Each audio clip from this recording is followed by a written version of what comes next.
अभी से भी मौका है, आगे लोकसभा चुनाव होगा। अगर बिहार की जनता तय करती है 40 अपने सांसद जिताती है और ये तय करती है कि हम लोग दिल्ली में उसी सरकार की मदद करेंगे जो बिहार के हर प्रखंड में फैक्ट्री लगाने का वादा करे। हम लोग को मिनिस्ट्री नहीं चाहिए, हम लोग को सरकार में भागीदारी नहीं चाहिए, हम लोग को बिहार के हर प्रखंड में फैक्ट्री चाहिए। लोगों ने जनसुराज की व्यवस्था नहीं बनाई, लेकिन उनको 10,000 रुपये तो मिला है। लोगों को बिजली फ्री हुई है। जनता को ये बताएंगे कि 10,000 रुपये लेकर अगर आपने वोट दिया तो वो तो एक दिन आपको मिला, काम खत्म हो गया। अगर आपने जनसुराज की व्यवस्था बनाई होती तो हर महीने वो पैसे उतना लाभ आपको हो सकता था। बिहार के जो युवा हैं फिर वापस गुजरात में, फिर वही तमिलनाडु में। अब तो मोदी जी नहीं आ रहे हैं। चुनाव के दौरान मोदी जी आए, उन्होंने बिहार को बड़ी बड़ी बात कही, लेकिन बिहार के बच्चे जब छठ के बाद वापस गुजरात में जाकर नौकरी मजदूरी कर रहे हैं, तब तो मोदी जी नहीं कह रहे हैं कि भैया बिहार में ही फैक्ट्री लग जाए। मुजफ्फरपुर इसलिए पहुंचे हैं कि चुनाव परिणामों के बाद गांधी विद्यार्थी आश्रम से जनसुराज की तरफ से जो घोषणा की गई है कि बिहार नवनिर्माण को लेकर एक नया अभियान शुरू करेंगे।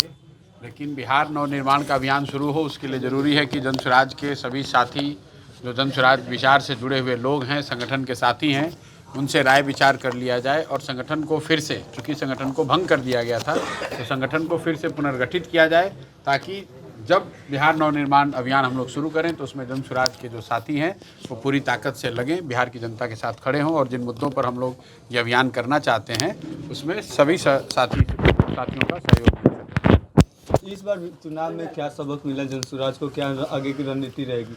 अब आगे की रणनीति क्या रहेगी? रणनीति यही है कि जो जनता की बात है उसको आगे कहते रहना है, बाकी जनता को तय करना है।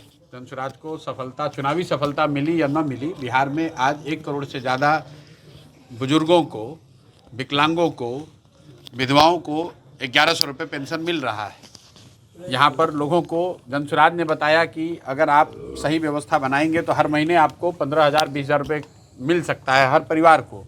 लोगों ने जनसुराज की व्यवस्था नहीं बनाई, लेकिन उनको 10,000 रुपये तो मिला है। लोगों को बिजली फ्री हुई है। तो जो बात जनसुराज पहले से बता रहा है कि अगर लोकतंत्र मजबूत होगा, जनता के सामने विकल्प होगा, तो जनता का फ़ायदा होना ही होना है, चाहे जनसुराज को फ़ायदा हो या किसी दूसरे दल को फ़ायदा हो। तो हम लोग जनता के सामने जो विकल्प रखा है हम लोगों ने, उसको लेकर आगे बढ़ेंगे। जनता को ये बताएंगे कि 10,000 रुपये लेकर अगर आपने वोट दिया तो वो तो एक दिन आपको मिला, काम खत्म हो गया। अगर आपने जनसुराज की व्यवस्था बनाई होती तो हर महीने वो पैसे उतना लाभ आपको हो सकता था।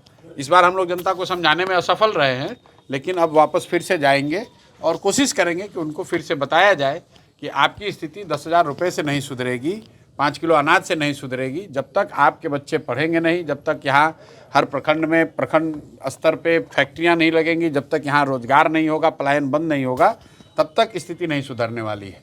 लोग 10,000 रुपये मिला है, अभी धान कितने में बिका?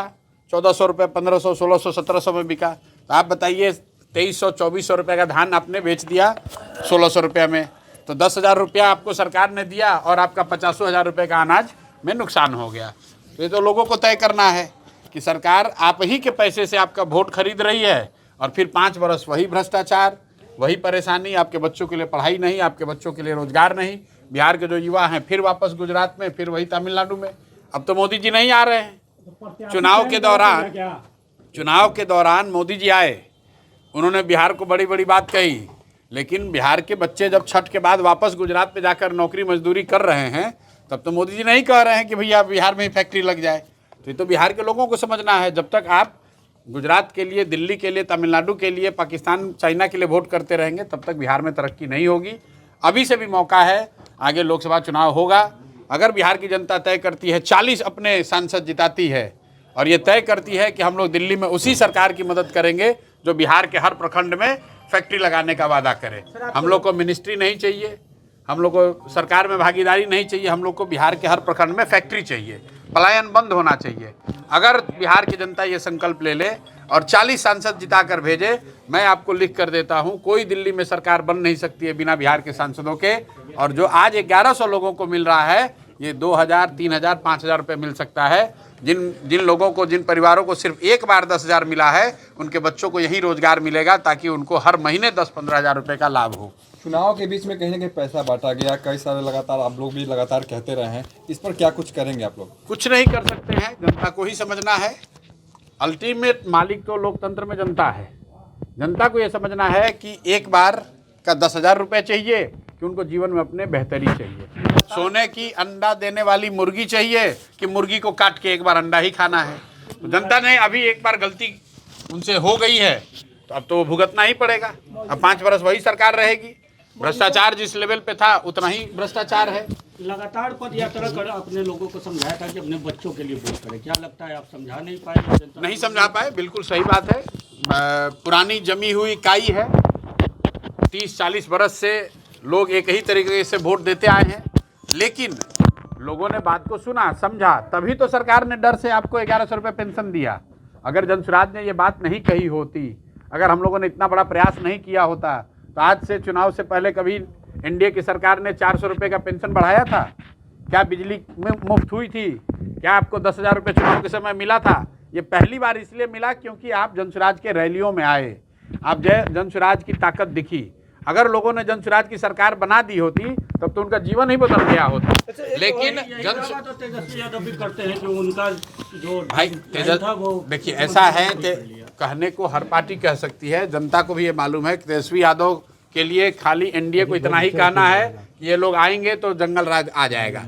उसके लिए पेंशन बढ़ाने की जरूरत नहीं है, रोजगार की बात करने की जरूरत नहीं है।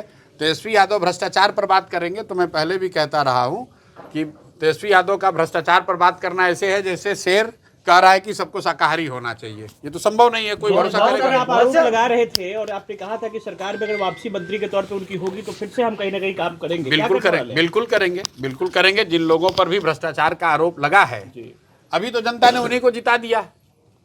तो जो लोग ये कह रहे हैं कि फिर से आंदोलन कीजिए, बिल्कुल आंदोलन किया जाएगा, लेकिन जो भ्रष्टाचार के मुद्दे जनता के सामने रखे गए, जनता ने फिर उनको 1-1 लाख 1.5 लाख वोट दिया है, तो भाई अभी तो वही रहेंगे मंत्री। हम आप मालिक तो जनता है, हम तो अपनी बात रख सकते हैं।